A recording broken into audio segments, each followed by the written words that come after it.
ವಿಯೆಟ್ನಾಂನ north East ಪಾರ್ಟ್ನಲ್ಲಿರುವ ಹಾಜಾಂಗ್ Lok ಇದು just ಒಂದು road trip ಅಲ್ಲ, ಇದು ಒಂದು adventure.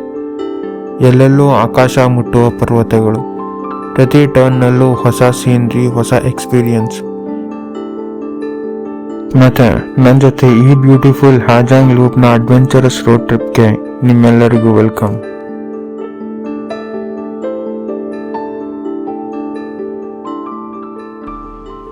WhatsApp guys, good morning. ಇವತ್ತು ಡೇ 1.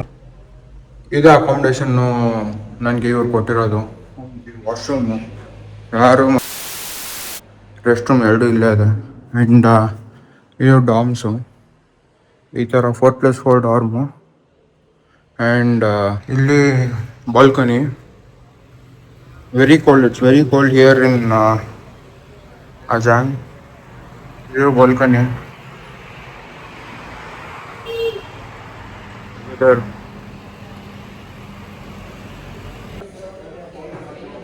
ಇನ್ನೇನು ಟೂರ್ ಸ್ಟಾರ್ಟ್ ಆಗೋದ್ರಲ್ಲಿದೆ. ಇವರು ಬ್ರೇಕ್ಫಾಸ್ಟ್ಗೆ ಅಂತ ಕರೆದಿದ್ದಾರೆ ಈ ಜಾಗಕ್ಕೆ.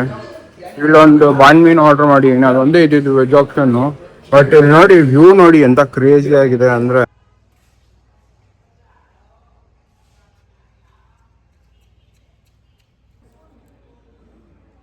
And just guys, troupe ready ಇದೆ. ಇವ್ರು 6 ಜನ ನನ್ನ ಟ್ರೂಪ್ನಲ್ಲಿ ಇರ್ತಾರೆ. ನನ್ನ ಈಸಿ ರೈಡರ್ ಕಾಣ್ತಿಲ್ಲ. ನಾನು ಆ್ಯಕ್ಚುಲ್ ಆಗಿ ರೈಡ್ ಮಾಡಬೇಕು ಅಂತ ಅನ್ಕೊಂಡಿದ್ದೆ, ಬಟ್ ಇಂಡಿಯನ್ದು ಇಂಟರ್ನ್ಯಾಷನಲ್ ಡ್ರೈವಿಂಗ್ ಪರ್ಮಿಟು ಇಲ್ಲಿ ಸೊ ಪೊಲೀಸ್ ಹಿಡಿದ್ರೆ 3 ಮಿಲಿಯನ್ ವಿಯೆಟ್ನಾಮೀಸ್ ಡಾಂಗ್, ಅಂದರೆ ಆಲ್ಮೋಸ್ಟ್ ಒಂದು 20,000 ಅಷ್ಟು ಫೈನ್ ಅಂತೆ. ಸೊ ಇವರು ಸೀರಿಯಸ್ ಆಗಿ ಸಜೆಸ್ಟ್ ಮಾಡಿದ್ರು ಈಸಿ ರೈಡರ್ ಆಪ್ಷನ್ ತಗೊಳ್ಳೋದಕ್ಕೆ. ಇವರೆಲ್ಲ ಈಸಿ ರೈಡರ್ಸು. ಆ್ಯಂಡ್ ಇಲ್ಲಿ ತುಂಬ ಜನ ಬಂದಿದ್ದಾರೆ ರೋಡ್ ಟ್ರಿಪ್ನ ಮಾಡೋದಕ್ಕೆ. ಶಿಷ್ಯ ಇವನೇ ನಾನು ಈಸಿ ರೈಡರು. Say hi. ಬ್ಯಾಗ್ನ ವಾಟರ್ ಪ್ರೂಫ್ ಮಾಡ್ತಿದ್ದಾರೆ.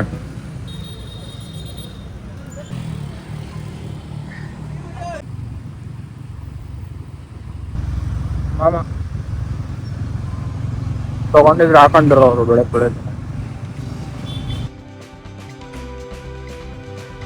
ನಾನು ಆಗಲೇ ಹೇಳ್ದಂಗೆ ಇದು ಜಸ್ಟ್ ಒಂದು ರೋಡ್ ಟ್ರಿಪ್ ಆಗಿರಲಿಲ್ಲ. This was way out of my comfort zone.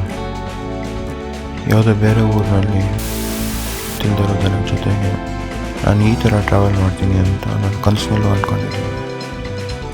ನಾನು ಈ ರೋಡ್ ಟ್ರಿಪ್ನ ಬುಕ್ ಮಾಡಿದ್ದು ಹಾಜಾಂಗ್ ಮೋಟಾರ್ ವೆಂಚರ್ಸ್ ಅವ್ರ ಜೊತೆಗೆ.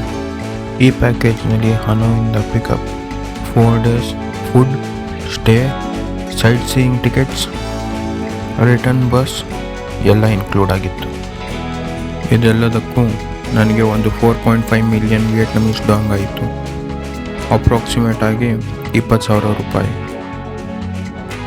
ನೀವು ವಿಯೆಟ್ನಾಮ್ಗೆ ಹೋದಾಗ ಈ ಥರ ರೋಡ್ ಟ್ರಿಪ್ ಮಾಡಬೇಕು ಅಂದರೆ there are most reputed stays like Mama's homestay, Mad Monkey hostel, Ha Giang motor ventures and many more.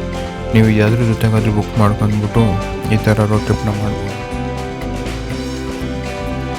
And ಇವಾಗ ನಮ್ಮ ಫಸ್ಟ್ ಸ್ಟಾಪ್ ಒಂದು UNESCO world heritage site, thumb ಮಾ ಪಾಸ್.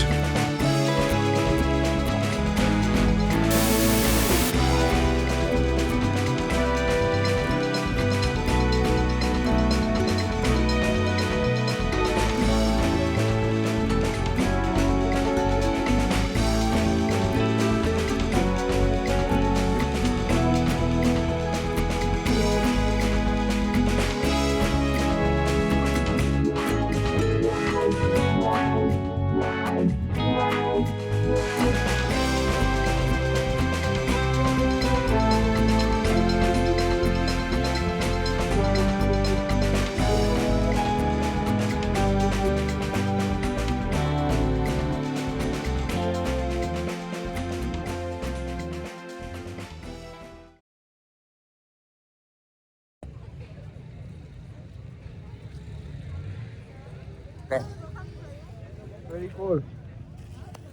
Thank you. Okay.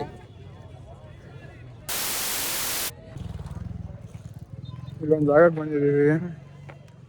ಒಂದು ರಾಜಂದು palace. Palace ಹೇಗಿರುತ್ತೆ ಏನು ಅಂತ ಹೇಳ್ತೀನಿ. What is king name? King, that's all.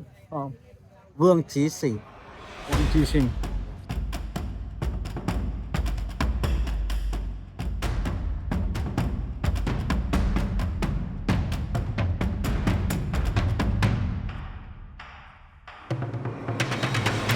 ಇದು Hmong king's palace. It is built in 1900s with the influence of Chinese, French and Hmong architecture. ಈ ಪ್ಯಾಲೇಸ್ನಲ್ಲಿ ಒಂದು ಅಂದಾಜು 64 ರೂಮ್ ಇದೆ. ಮತ್ತು ಈ ಪ್ಯಾಲೇಸ್ ಕಟ್ಟಬೇಕಾದ್ರೆ ಆ ರಾಜನಿಗೆ ಆ ಟೈಮ್ನಲ್ಲಿ ಒಂದು ಫಾರ್ಚೂನೇ ಖರ್ಚಾಗಿತ್ತು. ಮತ್ತು ಈ ಪ್ಯಾಲೇಸ್ನಲ್ಲಿ ಕೋರ್ಟ್ ಯಾರ್ಡ್, ಕಿಚನ್, ಗಾರ್ಡನ್ ಎಲ್ಲ ಇದೆ.